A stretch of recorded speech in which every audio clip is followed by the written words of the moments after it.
Sobre les 3 de la matinada d'ahir dijous, una patrulla dels Mossos d'Esquadra que vigilava un aparcament de camions situat a la 2, prop de Torre-serona, va veure com un camió amb matrícula romanesa estacionava al costat d'un altre i al cap de pocs minuts tornava a reprendre la marxa. Aquest fet va cridar l'atenció dels agents que van decidir seguir el camió fins a una altra àrea de descans, aquest cop a Torrefarrera. Quan els agents van veure que el camió es disposava a aparcar al costat d'un altre vehicle, van aturar-lo i van identificar els ocupants. Mentre els estaven registrant, es van adonar que dels baixos del camió penjava un tub de goma que estava impregnat amb gasoil i que entrava dins la caixa del camió. Llavors els agents van inspeccionar la caixa i van descobrir un doble fons darrere d'una pila de palets de fusta.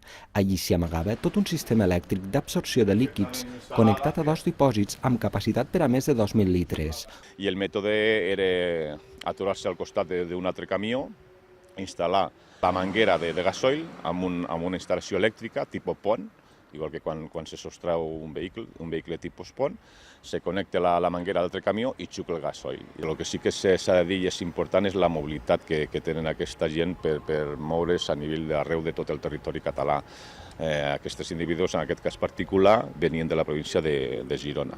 Paral·lelament, una altra patrulla va anar a l'aparcament de Torre-serona i després de parlar amb diversos camioners en van trobar un que acabava d'adonar-se que li havien robat més de 600 litres de carburant. Per les peculiaritats del robatori i el sistema tan elaborat que havien dissenyat els detinguts, els Mossos investiguen la seva suposada relació amb altres fets similars. Els detinguts, dos joves de 26 i 30 anys sense domicili conegut i un